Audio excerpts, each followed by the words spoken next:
जैसे 14 इयर्स हो गए एज अ लॉयर, तो 14 इयर्स में आपको क्या लगता है कि सबसे एक इम्पोर्टेंट स्किल क्या होना चाहिए लॉयर में?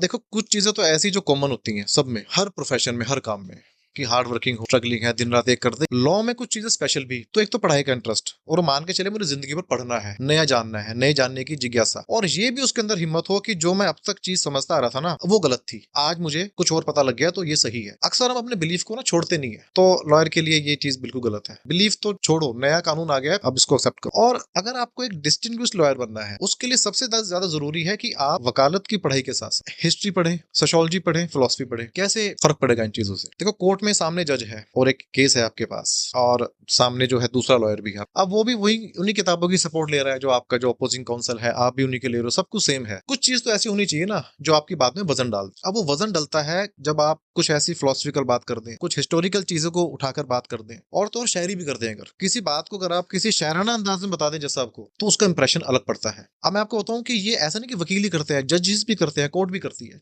आपको कई जजमेंट्स ऐसी मिल जाएंगी जिनकी शुरुआत किसी शेर से होगी, या किसी हिस्टोरिकल इंसिडेंट से होगी, या किसी अच्छे ऑथर, बड़े ऑथर की बुक से कोई पैराग्राफ उठा के होगी। अब वो कोर्ट क्यों करती है ऐसा? मान लो वो उन्होंने एक कंक्लूजन पे अराइव होना है, तो अगर वो उस कोर्ट को हटा भी दें, कंक्लूजन फिर भी वही वही आ जाएगा ना, जजमेंट बेस्ड जो फैक्ट्स हैं उसके बेसिस पे। लेकिन जैसे ही जज साहब उस बात को लिखेंगे ना शुरू में, उससे बात में वजन आ जाता है। यही काम एक एडवोकेट को भी कर लेना चाहिए अपनी बात में वजन डालने के लिए।